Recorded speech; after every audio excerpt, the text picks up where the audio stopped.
it's the first time I've left the country in 18 months. Indeed, it's the first time I stepped on board a train, never mind a plane, in 18 months. And trying to get around Rome yesterday, I just couldn't remember how you did it. It was exactly like, you know, you're dreaming, you're in a strange city and you have no idea what to do. But I'm gradually trying to remember how to live. And where better to do that than in Rome, you know, the fount of so much in our civilization. So it's very, very exciting to be here and to be here at this conference and once again to be working alongside Julio and several other people here whom I know. So my talk is called more precisely Negative Capability and Negative Theology. The English Romantic poet John Keats died in this city of Rome when he was extremely young and is buried here in the Protestant cemetery, sadly locked at the moment. Famously, Keats placed at the core of his poetic theory and practice what he called negative capability, which he described as the ability to remain in uncertainties, mysteries, doubts, without any irritable reaching after fact and reason.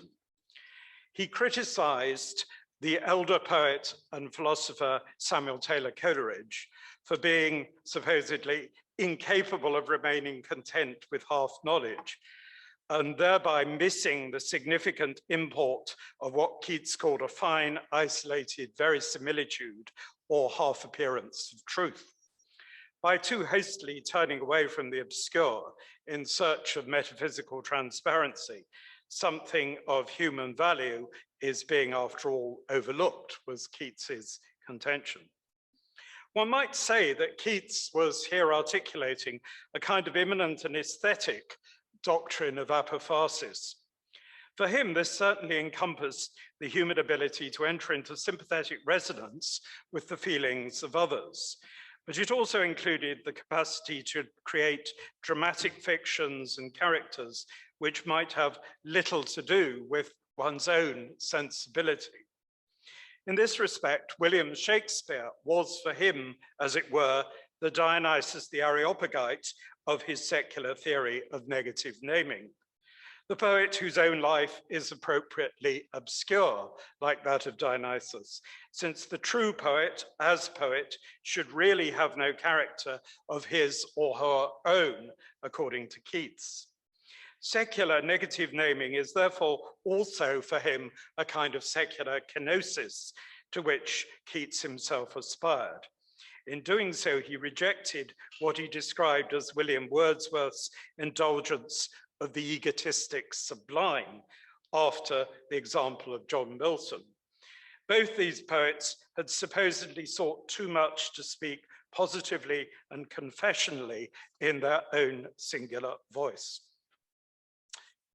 We might ask to what degree such an immanent and aesthetic apophaticism is an analogue for theological negation, and whether today the latter requires to be mediated and understood better through the former. However, the circumstances of Keats's orientation to his poetic predecessors contain already certain warnings in this regard. The younger poet elsewhere admitted that he was actually following Wordsworth's own example by entering into the chamber of reflective thought, which is quickly as much filled with darkness as it is with light. And this is almost tantamount to an admission on Keats's part that one cannot really see external circumstances or one's own fictions from the outside. One has to enter the chamber precisely in order to resonate at depth with its interior character. It is actually a mere gazing at the contents of the chamber through a window in a detached fashion that is more likely to run the risk of a covert projection of our own inevitably prejudiced perspectives. Perhaps then the Miltonic or Wordsworthian confession of their own involvement is not really antipathetic to the exercise of empathy.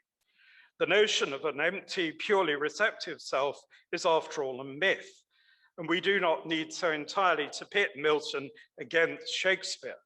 The latter was, after all, the author also, besides the plays, of the highly self-involved sonnets, in which it's more the addressees than the addresser who is disguised. Sustaining the analogy with theology, therefore, it might seem that it was Keats's elder peers who more saw the need for an oscillation between the apophatic and the cataphatic, if indeed negation is going to prove authentic. Keats's doctrine of self-effacement would seem to half anticipate symbolist and modernist poetic doctrines of the pure promotion of the aesthetic artifact in reaction against romantic self-expressivism. These patently ran the risk of a more covert promotion of indulgent singularity, in supposedly bracketing one's historical and particular self. One also runs the risk of claiming to bracket one's particular and occasional context, such as to ensure, after all, an oniric hyper-romanticism. By contrast, Coleridge in particular theoretically articulated an interplay between the lyrical involvement on the one hand and dramatic or epical detachment on the other. Keats rather concealed the fact that Coleridge had already spoken of negative capability in terms of negative belief and had linked this to the capacity for the suspension of disbelief on the part of a poet or a novelist or their audience.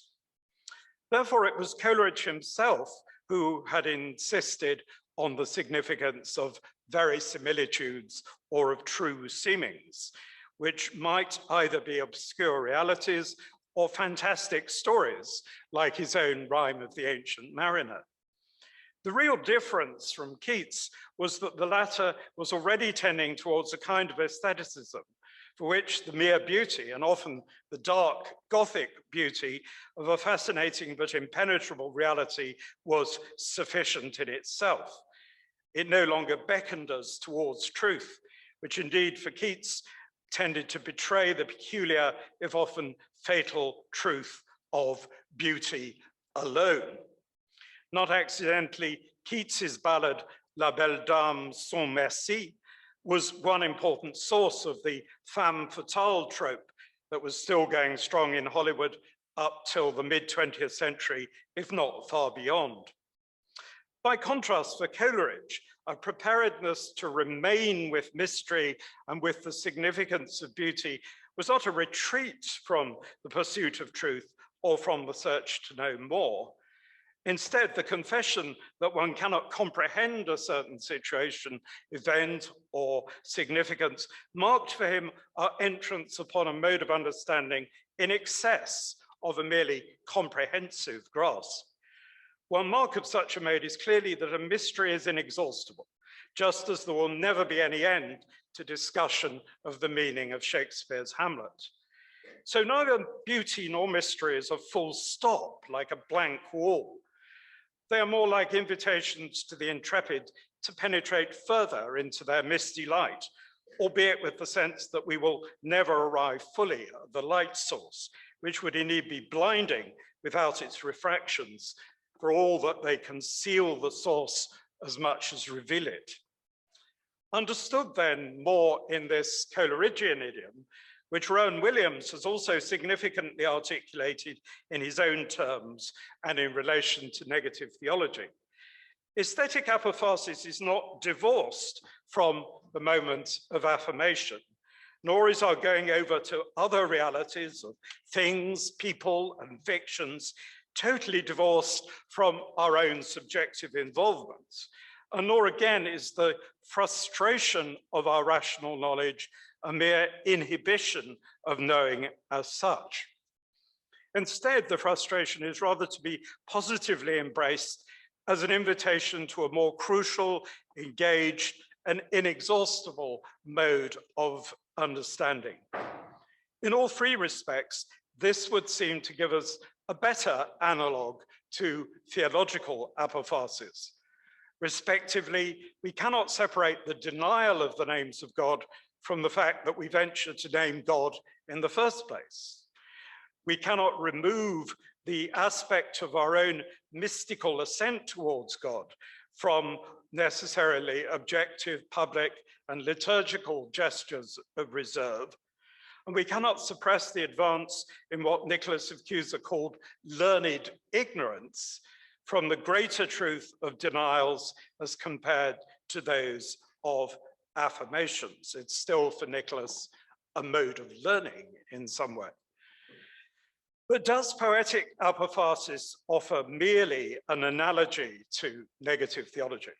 One could argue instead that what I've described as the Coleridgean model only offers an analog because it's already incipiently theological. Verisimilitudes open a road from mystery into more mystery that is also, and mysteriously, further truth, because they are taken to be partial disclosures of a transcendent height which we can never reach, but in which we can, like the verisimilitudes themselves, participate. Without such metaphysical faith, they only disclose themselves as a kind of ultimacy of fascinating mockery, which seduces only in the end to destroy, like the Hollywood villainess.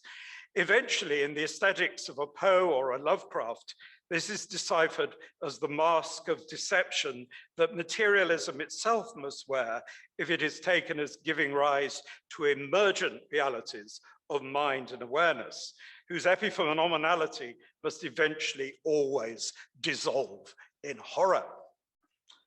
If then a more hopeful and genuine understanding of poetics as negative capability already occupies the terrain of a negative theology, we can ask inversely whether today we can realize that negative theology itself includes or is mediated by such a poetics. To this question, I will return at the end of the lecture. From the foregoing reflections, it's already emerged from the poetic example that an authentic negative theology assumes notions of transcendence, and that when it is construed in terms of immanence, it runs the inevitable risk of being perverted into a doctrine of nihilism or of the ultimacy of nothing and of unmeaning, as with a lot of postmodernist appropriation of negative theology, of course. This raises the issue of whether the invocation of transcendence requires also a metaphysical framework, or whether, to the contrary, such a framework betrays apophasis by subordinating God to a subtly idolatrous conceptual apparatus. If we try to remove negative theology from such a framework, then two alternative settings characteristically present themselves today, often linked respectively to analytic and to so-called continental philosophy. The first of these is a grammatical approach, sometimes called grammatical Thomism. The second is a phenomenological or an experiential one. I shall now argue that both these contexts have always been crucial for the understanding of negative theology, but that on their own, without metaphysics, they are insufficient. The grammatical approach typically regards apophatic theology as simply to do with the ways in which we can properly talk about God. It is naturally linked with the view that philosophy is primarily concerned with the correction of linguistic fallacies, since our only access to the real is by way of language or by grammatical meaning and logical construal of signs. Philosophical categories from Aristotle onwards are fundamentally to be understood in this way, as categories of understanding through which being is somehow disclosed to us, or the ways in which being can be.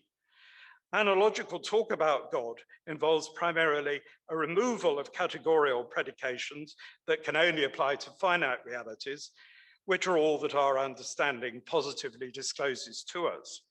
In consequence, and which with much allowed fealty to theological tradition, analogy itself bends towards negation.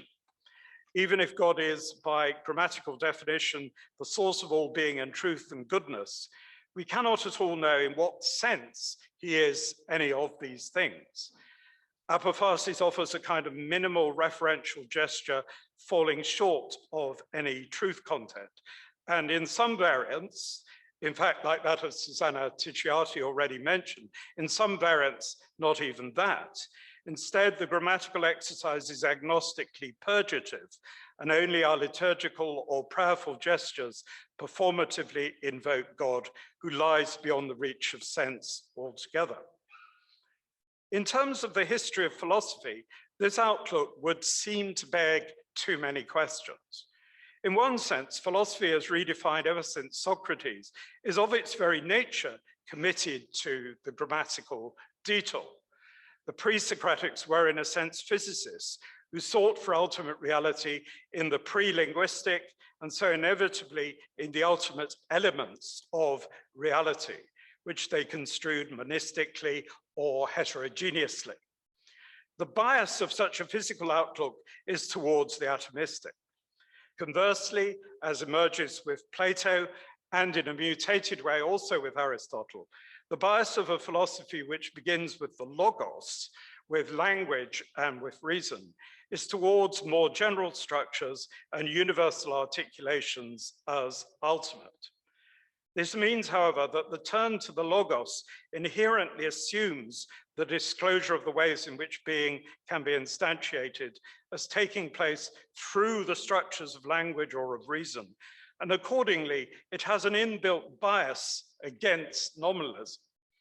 Accounts of language and reason in terms of nominalism tend unnaturally to undo their disclosive primacy by appealing once more to atomistic foundations arising empirically outside reason, even if these are taken to be merely sensory, indeed in an empiricistic rather than an ontological fashion. But if more naturally a realism about universals and relations is adhered to, then grammar is not granted any foundational priority over ontology. Instead, they are thought of as ineffably coincident, even if tensions as to procedural and metaphysical priority between the two historically persisted and were endlessly debated in late antiquity and during the Middle Ages. It follows that any claim to remain confined within a strictly grammatical purview that is ontologically agnostic must inevitably and ironically suggest affinities with a physicalizing and nominalistic outlook, from which now alone norms of correctly meaningful theoretical speech can be derived.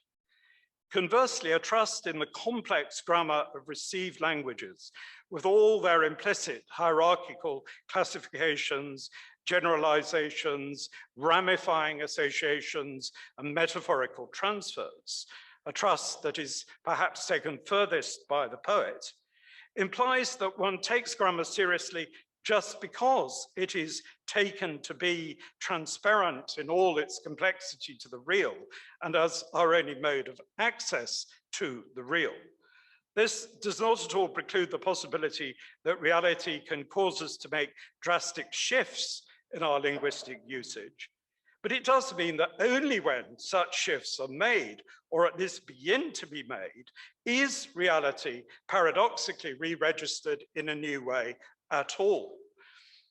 There's no sort of getting outside the mirror of language. Something then inexpressible is at work here, how the pressure of reality is registered by language, of which we can only make some sense if we assume that language is simply not alien to embodied reality as such, that reality naturally tends towards meaningful and logical self-disclosure. Equally, our trust in received language does not preclude us from fictional inventions of all kinds, but our sense of verisimilitudes which merit our suspension of disbelief depends upon the implicit assumption that new words can take on a new and genuine sort of reality, just as much as given reality is always about to manifest itself more fully in speech. These considerations apply also to questions of analogical and negative predication concerning God. If we assume that this is merely a linguistic matter and not involving a metaphysical dimension, then the self-regulation of language ironically tends to purge itself of any features not reducible to fully analytic or tautologically atomistic transparency. We naturally hang on to the vaguer features of linguistic usage, like comparisons and shades of meaning, just because we feel that their realistic bearing justifies their non-clarity, captures something palpably and yet obscurely present. If instead we treat language as like an epistemological cage in which we're trapped, then naturally we will suppose that we might as well make this cage to be of a completely regular and consistent design. Thus, as soon as the predication of being came to be thought of in the later 13th century with Henry of Ghent and Duns Scotus as primarily, though not exclusively, a semantic and logical matter, then it naturally followed that within the space of meanings and reasons, much more than in the space of reality, there would seem to be no room for a third alternative between the equivocal on the one hand and the univocal on the other. Although Aristotle in his categories had significantly given these terms the more obviously linguistic names of homonymous and synonymous, it was just his sense that the categories are also categories of being as much as of sense that allowed him also to admit the ontological significance of the paronymous, or the ambivalent instance of the transfer of meaning from one usage of a word to another. But once this third usage was eliminated from the semantic sphere in the very name of semantic priority, then its ontological usage as analogy between creatures and God tended to be minimalized by supposed Thomis and Scotus alike, reduced to the instance of more univocally measurable proportionality, or to a notion of attribution implying a mere infinite causal origin of finite attributes, combined with an infinitely intensive degree of their instance, in a way that oscillates between a sheerly equivocal or a basically unilateral, univocal core meaning. For example, with respect to divine and human goodness, the full richness of attribution as understood by Aquinas has really been lost. In terms of negation, this implies either a kind of outright agnosticism on the one hand, or a merely unlimited projection of the positive on the other. In both cases, this would seem to be to do inadequate justice to the traditional sense of the apophatic, for which we deny predications with respect to God just because his real negation of our boundaries is something that truly has the power to draw us out of ourselves towards them, towards this unboundedness. Contemporary proponents of a grammatical approach would seem to be somewhat caught within the same and still essentially neo-scholastic trap. Finite normal meanings are fully transparent and analytic, but at the anomalous margin, their entire range of pertinence can be denied. The sense of a grammar involved here would appear to reduce to two things. First, an innovation of a sheerly sublime border on the still Kantian assumption that such a border is available because there are identifiable transcendental bounds of sense constituted by tidied up normal language or by formal logic. This contrasts very strongly, as we shall shortly see, with the traditional view that it makes sense to speak negatively of an ultimately unknown final mystery, just because there are so many immanent mysteries, which poets especially have tended to invoke. Secondly, an invocation of the grammar of the traditional doctrine of God in terms of his simplicity, unity, and non-dependence.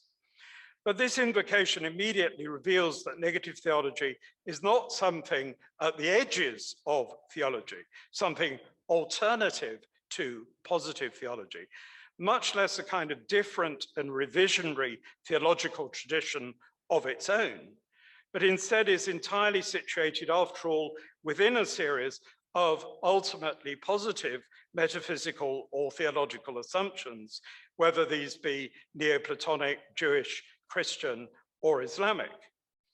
Even if the doctrine of God was originally articulated for doxological reasons, it was still articulated in terms of a metaphysical vocabulary and conceptuality. Quite simply, if one has no belief in a unified Godhead, then there would be no call to make any apophatic gestures, or else they might be made in terms of a more ultimate atomic, elemental, or mathematical dissolution. In short, in a mode entirely counter to the bias of the grammatical. When it comes to the phenomenological approach taken as dispensing with a metaphysical one, then a similar consideration surely applies. We can validly speak of something like an original intuition or feeling of the presence of being or of reality as such, but immediately that we have reflected upon this, we are making a distinction between our obscure idea of being and being as such, which this idea irreducibly intends, as Antonio Rosmini argued in the 19th century. Since we can only handle our intuition as an idea and must take up an existential stance towards being within being into which we are thrown, as Heidegger put it, we cannot avoid the circumstance that from the outset, what is given is only offered to us as something to interpret as a kind of counter gift on our part. Even if we must see our acts of interpretation as also given to us, along with our own subjective awareness by ultimate reality, we cannot assume that our initial intuition of this reality decipherably commands the entirety of our interpretation, nor that our mere circumstances of perplexity in the face of being is what is of ultimate significance, as for Heidegger. Since this is already to answer such perplexity in an arbitrary fashion, in one particular fashion that has no more justification than any other. This becomes especially apparent if we realize that the saturated character of our intuition of being as unfathomable gift cannot be taken, as it is by Jean-Luc Marion, as a mere excess of intuition over concept in an inversion of Kant that remains within the terms of Kantian finitism. Instead, a more traditional notion of intuition beyond reflective reason surely regards it as being as much hyperconceptual as it is hyper-intuitive in the merely sensory sense. And this conception makes more sense of our inchoate experience of reality as not just a presence, but as an unfathomable and overwhelmingly beautiful ordering and hyper-formal manifestation of everything in a kind of concert. Indeed, our sense of reality as a gift stays with this dimension of fundamental intuition. But to say gift is already to reflect, already to formulate an interpretive idea of being, which then in turn inflects how being is experienced by us.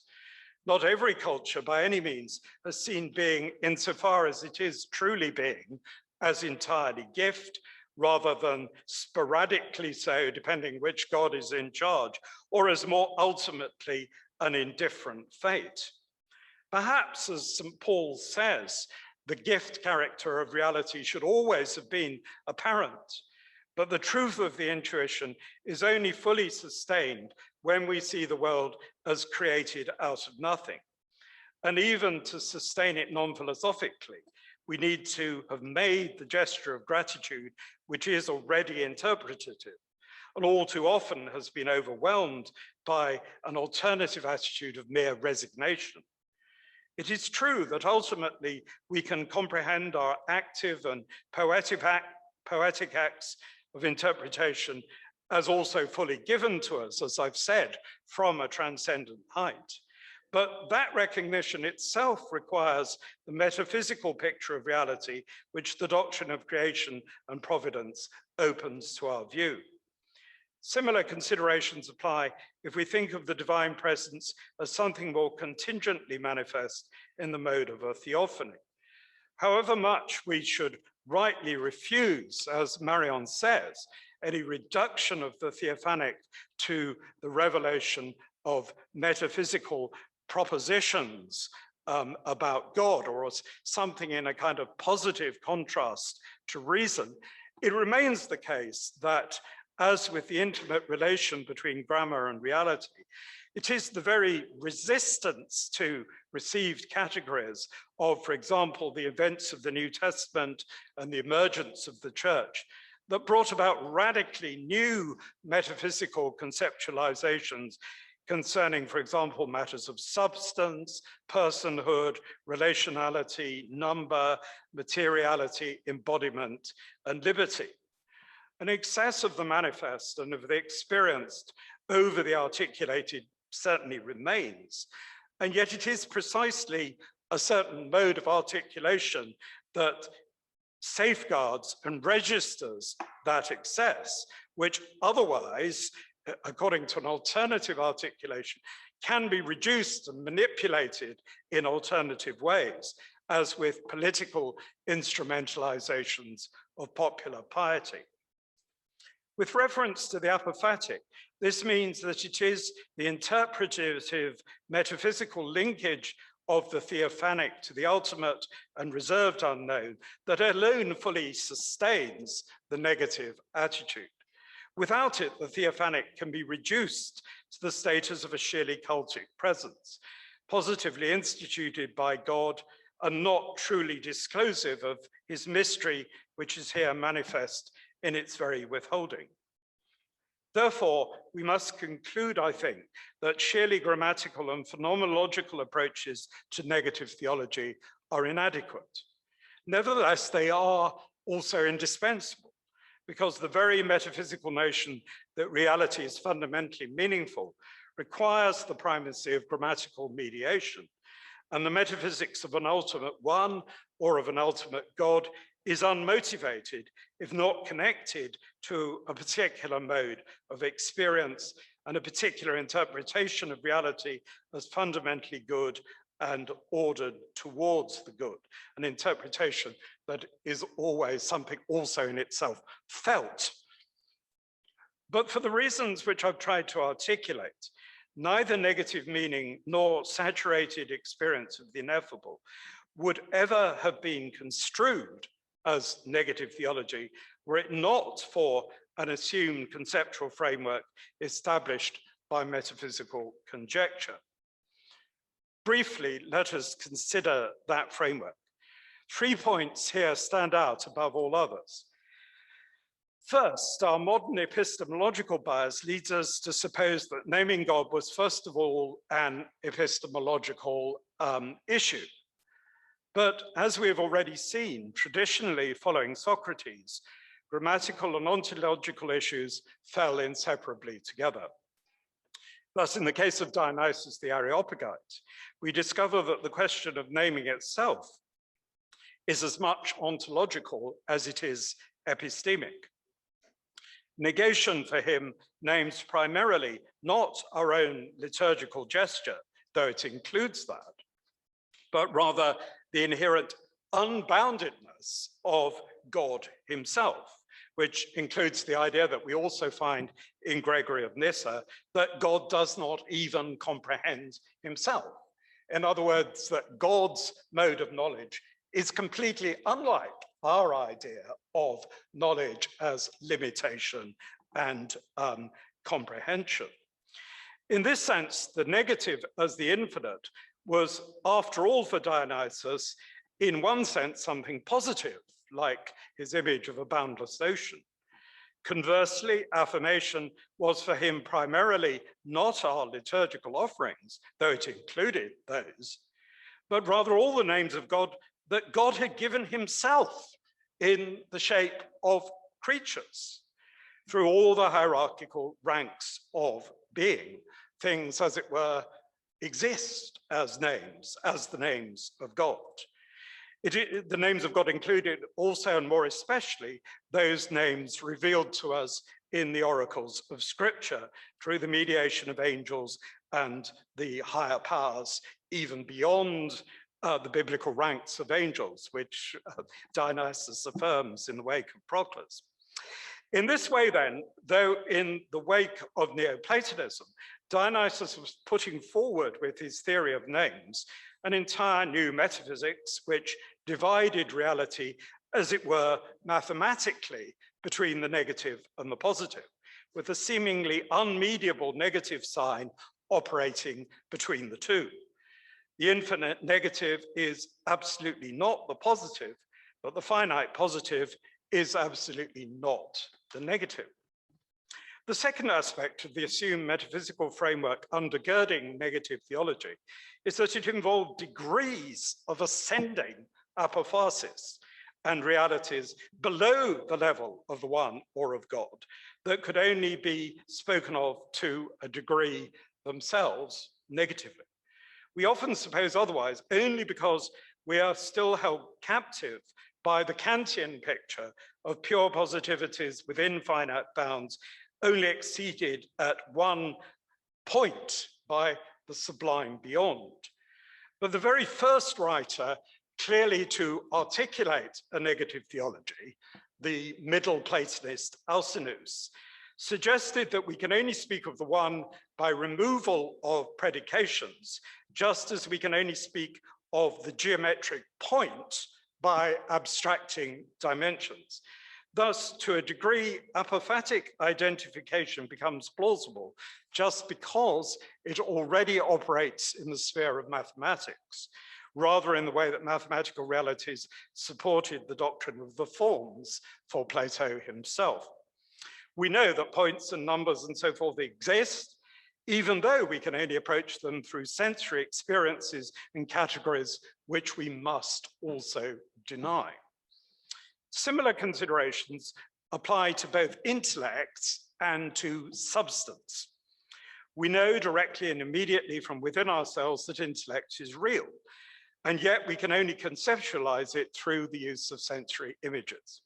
As Keats indeed supposed, to think as opposed to a sensory bumping into something is curiously to negate oneself entirely and to go over to the other, as Rosmini also asserted a little later in the same century. This is all the more the case for the presumed realm of pure intelligences or of the angels for biblical tradition. Thus, Dionysus' celestial hierarchy contains also an apophatic discourse about naming angels. Just as for Porphyry, there was an apophatic discourse about naming the intelligences. Of course, this is a less drastic negative discourse than the one required concerning God. But the latter apophatic theology is inherently linked to a negative progress that is only such because it is hierarchical. And such a notion in turn only acquires plausibility because finite reality is conceived in terms of a rising degree of abstract removal of limitations, which we as embodied sensory creatures can but indirectly grasp, even if we're going to achieve self-knowledge. The case of substance is rather similar. Aristotle himself defines ousia in the categories in negative terms as that which does not stand within a subject or hypokaimenon, nor is supported by a more fundamental subject. Substance is therefore fundamentally mysterious and really only known to us by the effects of consistency that it engenders.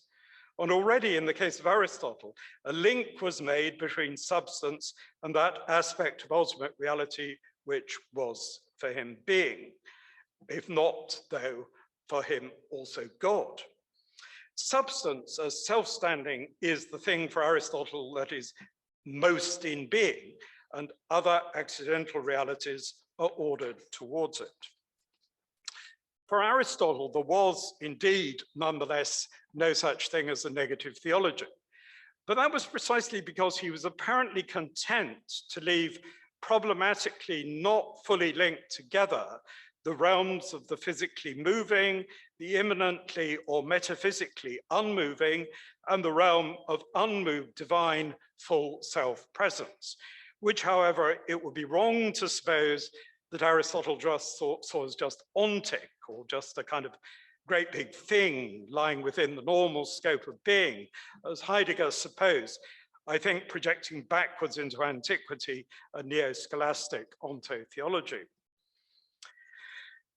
Negative theology, by contrast, results precisely when the Middle and then the Neoplatonists did seek to make these linkages. They were trying to resolve both the problem posed by Aristotle himself of how being can be categorically divided if it is not a genus, and that posed by Plotinus as to how substance can be applied univocally to intellectual substance without subordinating the status of that substance to sensory or material substance, or all of them to some unknown sort of substance altogether. In a series of extremely complex developments, which eventually included a fusion with the biblical names of God thematic that first emerged with Philo, the answer to both of these aporias emerged as what we now come to think of as the analogy of being. This answer assumes far beyond Aristotle that all of reality has a fundamentally paronymic structure. It consists of a rising series of transfers and negations in which the simple one emanates and determines the relatively uncircumscribed intellect, and that in turn gives rise to lesser levels of substance in various imitated and participated degrees. As Rosmini much later reasserted, citing Plotinus specifically, it is only really possible to comprehend the distribution of being if one begins with the idea that of itself being is manifest.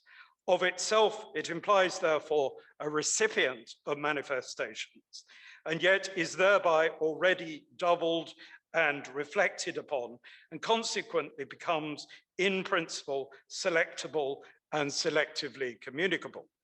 With tremendous acuity, Rosmini suggested that only the doctrine of the Trinity fully completes the Neoplatonic intimation of this truth by rendering the emanation of the intellect fully coterminous with the divine essence. In terms of such a scheme, predication of substance of the one or of God involved both its eminent affirmation and ultimate denial insofar as God does not even stand under himself, much less anything else. Yet this ultimate denial rested upon a series of lesser denials whereby it was denied in turn that sensory substance as hylomorphic was sheerly material, and that intellectual substance admitted any such composition or any inherence of accidents. As to the other categories of Aristotle and his successors like Porphyry, it was variously considered that all of them, in fact, including even substance itself, were applicable only to the finite. Alternatively, that they could all be applied to God metaphorically, or yet again, that some of them can be applied and not others. The latter view was notably true of Boethius, for whom quality and quantity were regarded as what analytic philosophy today deems to be tropes or inherent accidents of substance.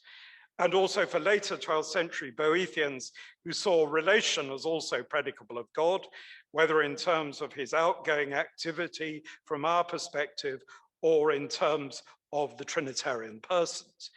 This being justified both in terms of Augustinian substantive relation and of Boethian equal repetition of the essentially identical on Boethius's particularly mathematical model. One can contrast this with the attitude of both Augustine and Erugena, who thought that one can speak metaphorically of God just because they also thought that all the categories can be applied to God, even the most apparently material ones, albeit in a transferred fashion. Aquinas's distinction between analogy and metaphor that Augustine doesn't make would seem to preserve something more of the Boethian attitude. I myself believe you shouldn't make any distinction between analogy and metaphor. One can conclude from the foregoing that no one would have subscribed to the idea of an ultimate negative or to that of its ultimate rule and force if they had not seen evidence of the power of the negative at work in more limited degrees within immanent reality. Negative theology then just is a metaphysics, even if it is also a grammatical and a mystical doctrine. It's all three things. It wouldn't otherwise make any sense. And the attempt to remove the apophatic from a Neoplatonic framework inevitably tends to turn it into something else altogether, usually a variant of Kant's aesthetic and ethical metaphysics of the sublime. One mark of contemporary incoherence here is the way in which the role of ascent to God, first through the intellectual or angelic realm, tends to be omitted with some embarrassment, just as it is so often forgotten that even Augustine, never mind the Greek fathers, conceived of the divine creation as being first of the angelic realm, and then subsequently, from our perspective, of other creatures through instrumental angelic mediation. Despite that observation, it remains also true that the biblical religions introduced a much more absolute sense of the negative gulf between God and finite beings than had been available to Neoplatonism. In this sense, the notion that one could rise to the ultimate negative through finite degrees of negation was, after all, somewhat drastically weakened. One can note that Dionysius thinks that the first thing that emanates from God, accentuating something he's got from Porphyry, is being, life, and intellect, or essence, power, and operation, with the implication that the first thing that emerges are the things with the greatest democratic scope, because everything is in being. And obviously also he sees those three things as echoing the Trinity. So it's as if for him, as it were, above the hierarchy is an equality. And that's the first thing that emerges. Somehow qualifying it in a certain way, the ultimate relevance of the hierarchy, while at the same time establishing a much more ultimate gulf between being as we receive it in limited degrees and being as it exists in God. Augustine, one could also mention, insists in the Civitas Dei that if God himself cannot mediate himself, then the mediation exercised by the intelligences or the angels must be less than fully good and therefore dubiously demonic. And although Dionysius at times talks of God in terms of what Thomists much later called eminence, he speaks of him as hyper-beautiful, hyper-substantive, and so forth. The full implication of his mystical, as he puts it, negation of negation, as well as of affirmation, is indeed that negation remains too conceptual to capture a God who exceeds even the contrast of unlimited and unlimited, even the contrast of finite and infinite, and so also the contrast of affirmation and negation, in a totally ineffable sense that Nicholas of Cusa much later coherently took to imply a denial of the applicability here of the law of non-contradiction.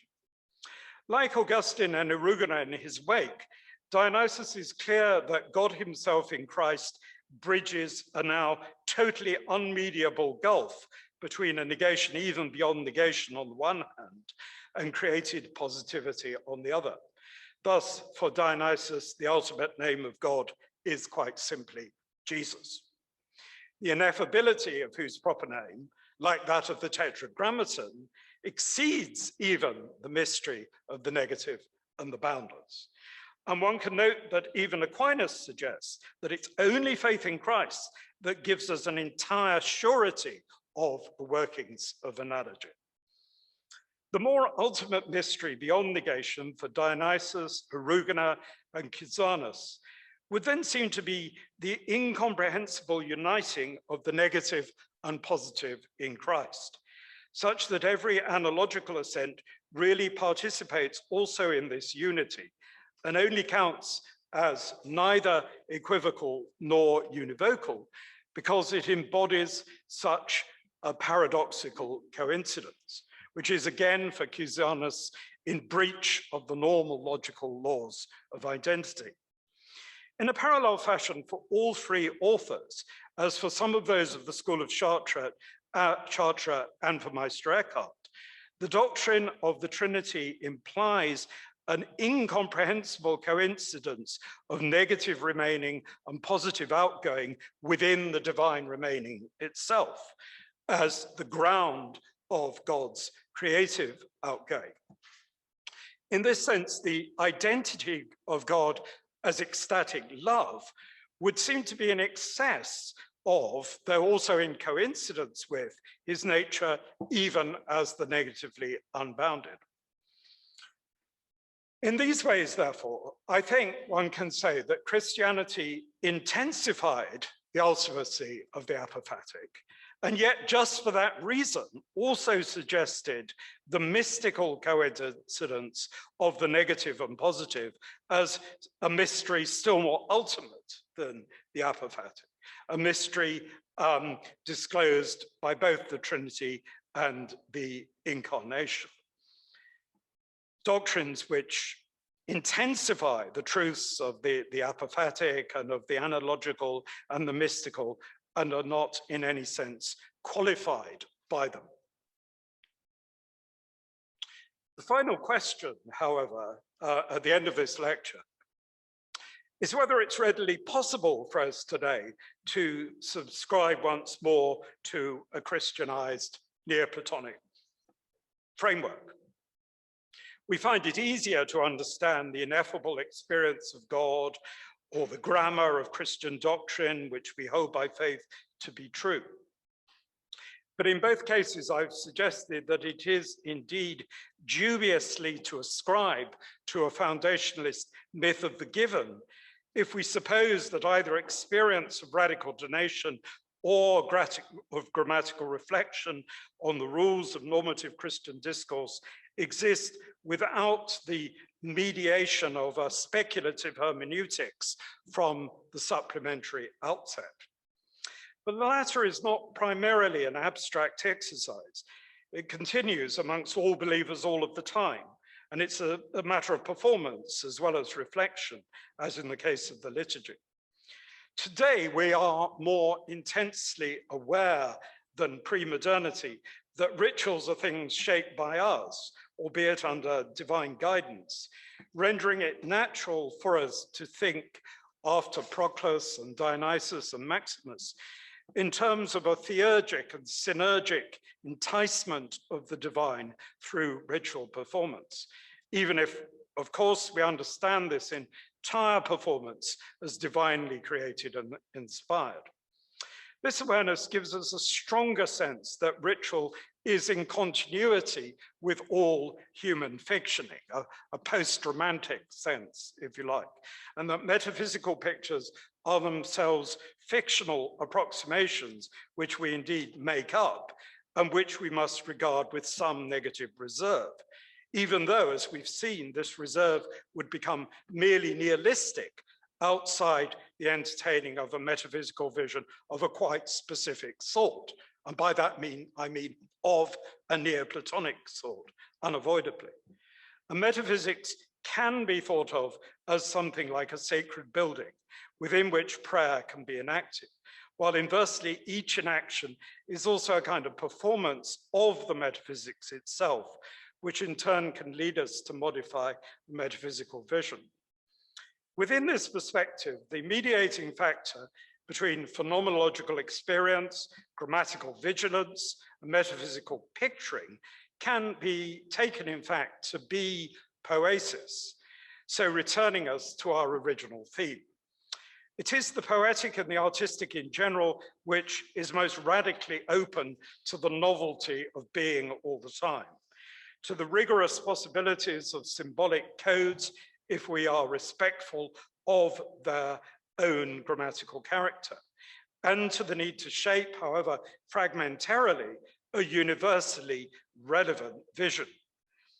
As we saw in the case of the Coleridgean outlook, this certainly requires that art, which was really, as Olivier Benoit has shown, the result of the Protestant desacralization of the image. There was no art in the Middle Ages, for example.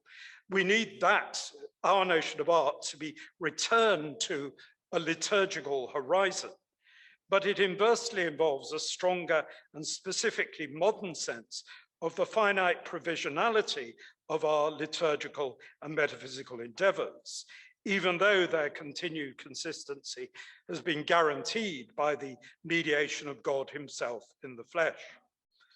In the early Renaissance, which was newly conscious of the reach and fundamental cultural importance of human creativity, I mean, this entire city and country screams it out, Nicholas of Cusa already realized in a very ludic and yet very serious way that we can construe all of our games, all of our art, all of our sciences, and even all of our politics as conjectures which not only try to image God, but also to image his inaccessibility through many images of inaccessibility, even within this world, and perhaps rather beyond the Neoplatonic hierarchical ordering of such negations. In this way, then, one could say that today we need to see poetic negative capability in terms of negative theology, but we also need to reintegrate our account of the latter in terms of negative capability.